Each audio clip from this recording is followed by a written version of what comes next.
कुंभकर्ण रामायण के एक प्रमुख पात्र का नाम है।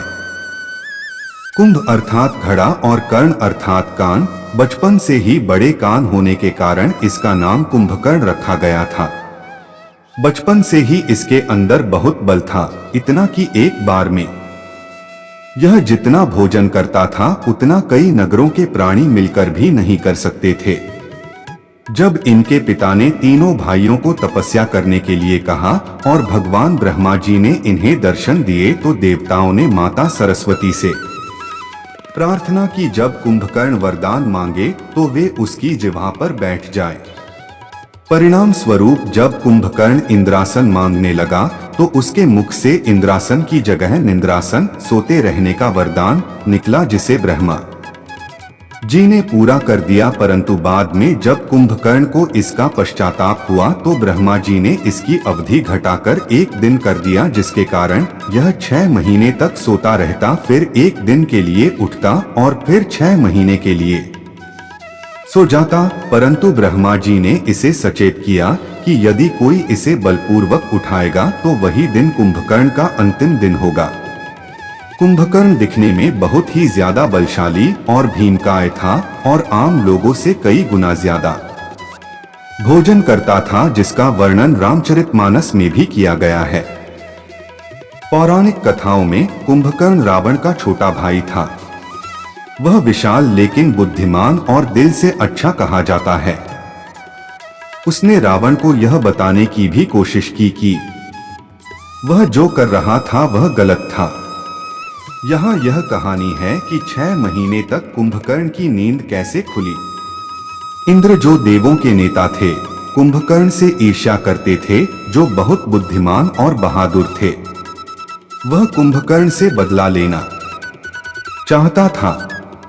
3 भाइयों रावण, कुंभकर्ण और विभीषण ने भगवान ब्रह्मा को प्रसन्न करने के लिए यज्ञ किया। भगवान ब्रह्मा उनके सामने प्रकट हुए और उनसे पूछा कि वे क्या चाहते हैं। जब कुंभकर्ण की बारी आई तो उसने निद्रसाना मांगा, जो इंद्रासन के बजाय एक सोने का बिस्तर है, जो इंद्र का सिंहासन है। जब कुंभकर्ण ने इंद्रासन की जगह निद्रासन कहा तो उसने जो कहा उस पर वह चौंक गया। उन्होंने जो कहा उस पर चिंतन किया और अपनी गलती को कवर करना चाहा। हालांकि बहुत देर हो चुकी थी। तब तक कुंभकर्ण को अपनी गलती का एहसास हो गया। ब्रह्मा ने पहले ही अस्तु कहा, इसका मतलब वरदान दिया गया। कुंभकर्ण जिसने इस गलती को अपने वरदान के लिए नहीं चुकाना चाहा, यहाँ तक कि ब्रह्मा से इस इच्छा पर विचार नहीं करने के लिए कहा। लेकिन ब्रह्मा ने उन्हें बताया कि अनुदान को पूर्ववत करने का कोई तरीका नहीं है। पौराणिक कथाओं के अनुसार यह सर्वविदित था कि इंद्र कुंभकर्ण से बहुत ईर्ष्या करते थे। ऐसा कहा जाता है कि इंद्र, जो कुंभकर्ण का बदला लेने के लिए एक मौके का इंतजार कर रहे थे, उन्होंने पहले ही देवी सरस्वती से कुंभकर्ण को डोट इंद्रसेन के बजाय निद्रासन कहने का पूर्व में अनुरोध किया था। मुख्य रामायण के अलावा कंबन या कृतिवासकृत रामायण की कथा भी कुछ मायनों में अलग है, लेकिन इन सब में कहीं न कहीं थोड़ी समानता जरूर होती है। किंतु आज हम आपको इन सब कथाओं से हटकर कुछ ऐसा बताने जा रहे हैं जिसके बारे में कम ही लोग परिचित होंगे। शायद आपको इसमें बहुत कुछ कल्पना का मिश्रण भी लगे, किंतु यदि धार्मिक आख्यान के विरूपण की चिंता किए बगैर आप इस पर ध्यानपूर्वक गौर करेंगे तो आप इसकी सत्यता को अवश्य महसूस कर पाएंगे। खैर, ये तो बहुत ही चर्चित कथा है। आइए अब हम आपको कुंभकर्ण के उस दूसरे रूप से रूबरू करवाते हैं, जो बेहद रहस्यमय होने के साथ ही रोचक भी है। कहा जाता है कि रावण अपने समय का सर्वाधिक विद्वज्जन था।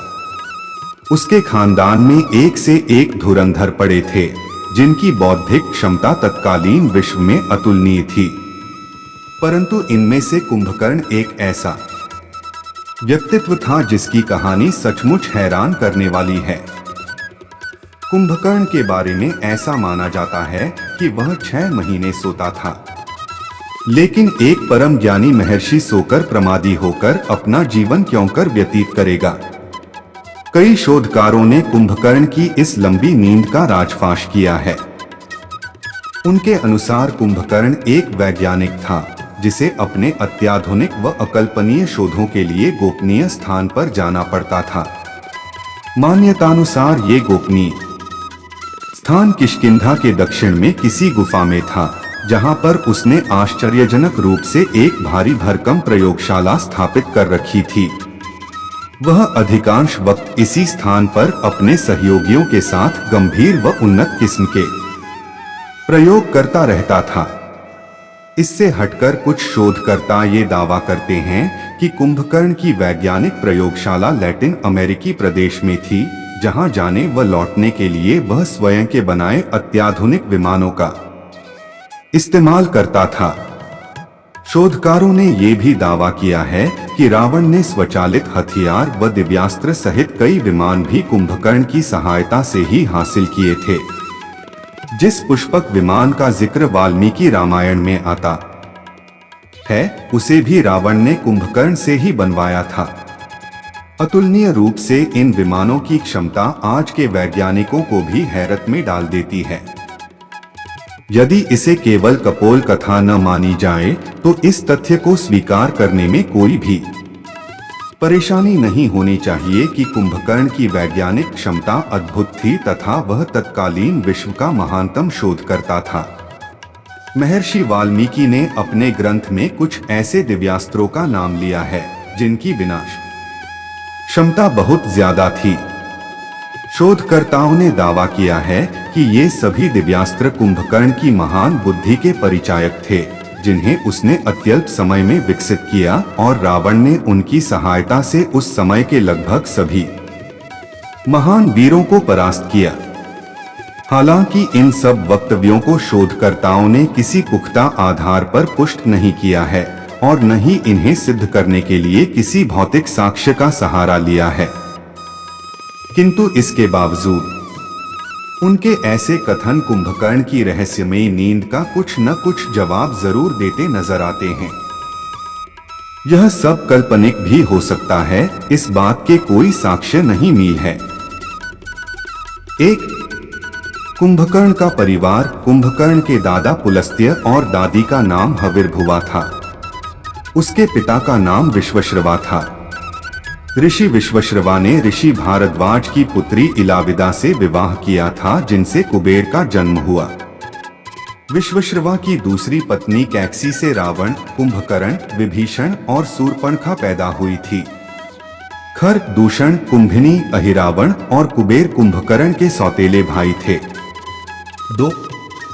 कुंभकर्ण की पत्नी वरोचन की कन्या वज्रज्वाला थी।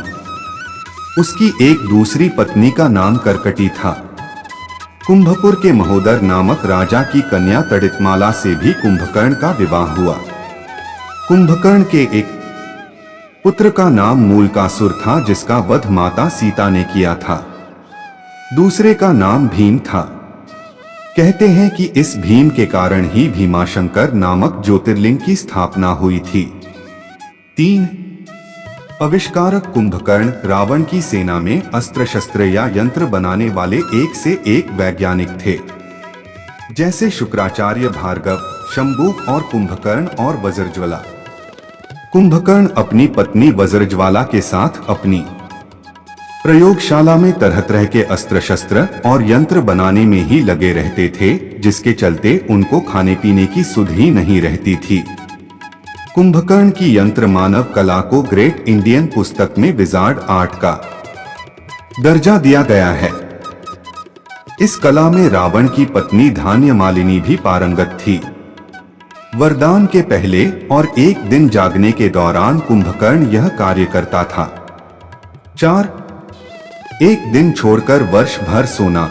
रावण का भाई कुंभकर्ण 6 महीने बाद एक दिन जागता और भोजन करके फिर सो जाता, क्योंकि इसने ब्रह्मा जी से इंद्रासन की जगह निद्रासन का वरदान मांग लिया था। इसका शरीर विशालकाय था।